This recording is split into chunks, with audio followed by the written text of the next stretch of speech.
Welcome साथियों, channel के अंदर आपका स्वागत है। भारतीय मीडिया बहुत लंबे समय से सवालों के घेरे पर है।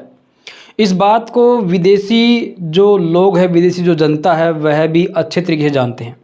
आपने देखा होगा कि पिछले दशक के अंदर किस तरीके से समुदाय विशेष या फिर एक समुदाय को बढ़ाना और दूसरे जो समुदाय, धार्मिक समुदाय जो है, उनके खिलाफ में पूर्ण रूप से आपराधिक और ऐसे बयानबाजी करना और ऐसे शो का निर्माण करना, शो को प्रसारित करना जिससे कि किसी धार्मिक जो भावनाएं जो हैं वह आहत हो जाए, किसी समुदाय विशेष का किसी तरीके से धार्मिक आधार पर नुकसान करना, उसके खिलाफ में दुष्प्रचार करना, उसके खिलाफ में लोगों के दिलों में नफरत भरना और उस समुदाय के लिए जो पिछला जो एक इतिहास था उसको तोड़ मरोड़ के पेश करना, यह बहुत लंबे समय से चल रहा है।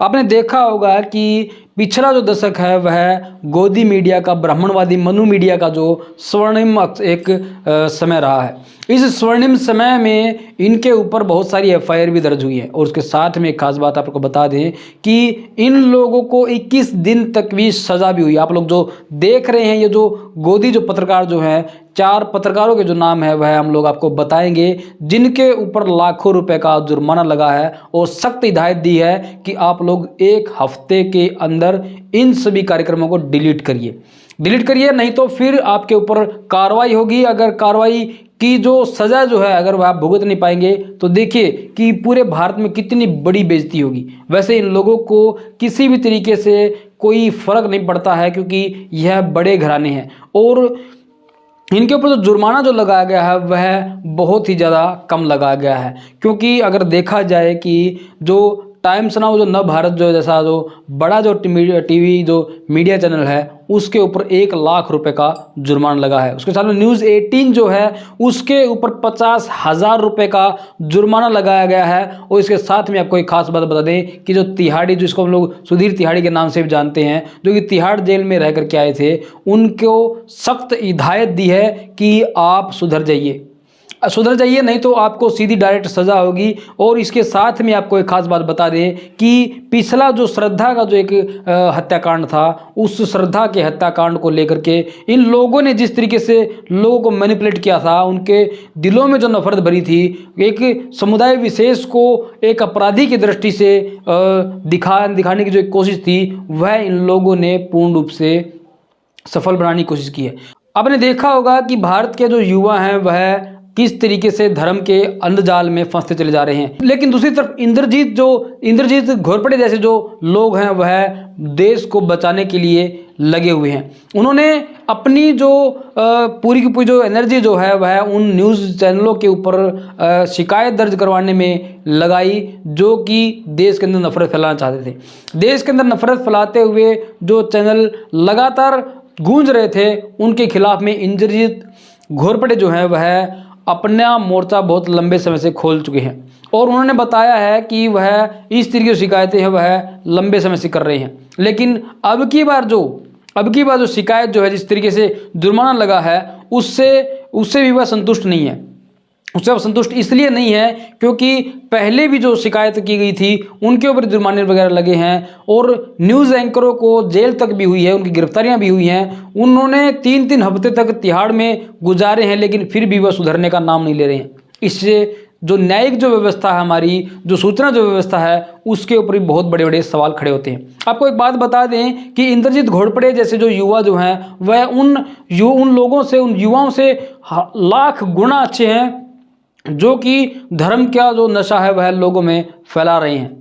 इंद्रजीत घोरपड़े की जो शिकायत है उसके ऊपर समाचार प्रसारण और डिजिटल मानक प्राधिकरण NBDSA जो इसको देख रेख कर रहा है पूरे भारत में, उन्होंने टाइम्स नव भारत के ऊपर, न्यूज़ 18 के ऊपर और आज तक के जो वार्निंग जो दी गई है और जुर्माना जो लगाया गया है, इन मीडिया हाउसेस के ऊपर जुर्माना और वार्निंग देते हुए NBDSA ने साफ तौर पर कहा है कि लव जिहाद जैसा जो शब्द जो है वह सोच संभल कर इस्तेमाल किया जाना चाहिए। इन समाचार चैनलों के ऊपर जुर्माना और वार्निंग देते हुए NBDSA ने जो कहा है वह बहुत ज़्यादा चौंकाने वाला है। आप लोग इस वीडियो को पूरा देखिए और लोगों को जरूर शेयर कीजिए। एनबीडीएसए ने यह कहा है कि लव जिहाद जैसा जो शब्द जो है इसको सोच समझ करके इस्तेमाल में लाना चाहिए, क्योंकि यह जो शब्द जो है इस शब्द के आधार पर आप किसी भी तरीके से यह साबित नहीं कर पाओगे, साबित नहीं कर सकते हैं कि आप जो बोल रहे हैं वह सही तरीके से या फिर कसौटी के ऊपर खरा उतर रहा है। आप लोग लव जिहाद का जो इस्तेमाल जो है वह केवल इसलिए भी नहीं कर सकते हैं कि किसी एक धर्म के आदमी ने दूसरे धर्म के लड़के से शादी कर ली।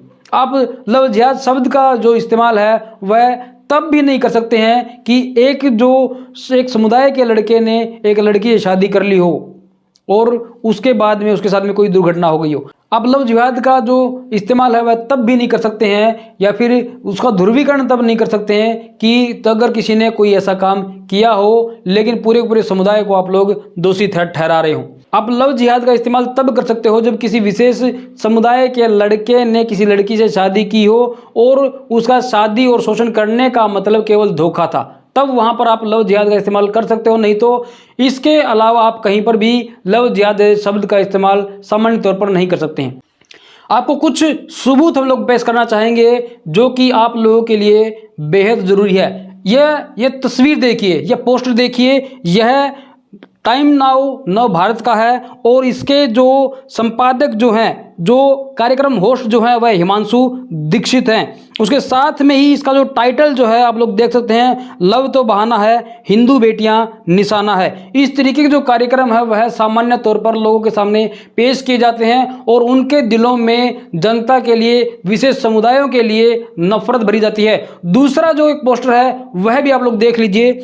इस पोस्टर के अंदर आप लोग साफ साफ देख सकते हैं, आफ्ताब, शाहरुख, सुफियाना, सबका जिहादी कौन, लव जिहाद फाइल्स पर ट्वीट करें और राय दें। इस जो मीडिया जो चैनल है उसका जो एंकर जो है वह न्यूज़ 18 इंडिया के ऊपर आप लोग देख सकते हैं। अमन चोपड़ा और अमिश देवगन को विशेष हिदायत दी है और इसके ऊपर 50,000 रुपये का जो जुर्माना है वह लगाया गया है।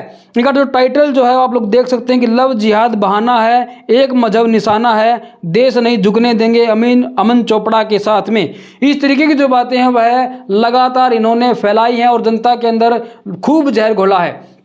आपको एक बात बता दें कि इस तरीके की जो बातें हैं वह सामान्य तौर पर किसी भी देश में नहीं होती, लेकिन भारत में इस तरीके की जो बातें हैं वह सामान्य तौर पर मिल रही हैं। और जिस मीडिया को जनता का तहरीर करना था, जिस मीडिया को जनता का मददगार साबित होना था, वह अब जनता को ही खाने के लिए उतारू है। आप लोग इस मुद्दे को आप लोग समझ सकते हैं कि यह कितनी बड़ी बात है। उसके साथ में दूसरा एक पोस्टर और भी देखिए, यह पोस्टर देखिए आप लोग और इसके अंदर देखेंगे भारत के धार्मिक समूह, जिसके अंदर आपने देखा होगा कि जिस तरीके से इन्होंने रेटिंग जो दी है, जिस प्रकार आज तक के जो एंकर जो हैं उन्होंने रेटिंग जो दी है वह लगभग गलत है। और उसके साथ में ही नीचे जो हेडलाइन जो है वह देखिए, आज मुस्लिम इलाके कल मुस्लिम देश। इन्होंने जो जिस तरीके से इस बात को फैलाया है उसके अंदर साफ साफ दिख रहा है कि सुधीर चौधरी किस आधार पर लोगों को एक धर्म का, एक हिंसा का निशाना बनाना चाहते हैं। इनके ऊपर हिंसा भड़काने का, जो मुद्दों को मैनिपुलेट करने का आरोप शुरू से ही लगता रहा है। एक बात और भी बता दें कि इस तरीके की जो बातें हैं वह लगातार मीडिया के ऊपर उठती आ रही हैं और इन्होंने किसानों के ऊपर और सरकार से सवाल पूछने वालों को भी जनता के सामने दोषी के आधार पर पेश किया है। आप लोगों को एक खास बात बता दें कि आज के समय में जो लोग बहुत ज़्यादा जानकार हो चुके हैं वह लोग इन लोगों को किसी भी तरीके से तवज्जो नहीं दे रहे हैं, क्योंकि इनको पता है कि जो गोदी मीडिया जो है और ब्राह्मणवादी जो मीडिया है, जो मनु मीडिया जो है, वह आप लोगों के मुद्दे नहीं चैनल के ऊपर दिखाएंगे। इसी आधार पर लोगों के मन में इनके खिलाफ में जहर भर गया है। आप लोग चैनल के साथ बने रहिए, हम लोग आपको अपडेट देते रहेंगे। Thank you.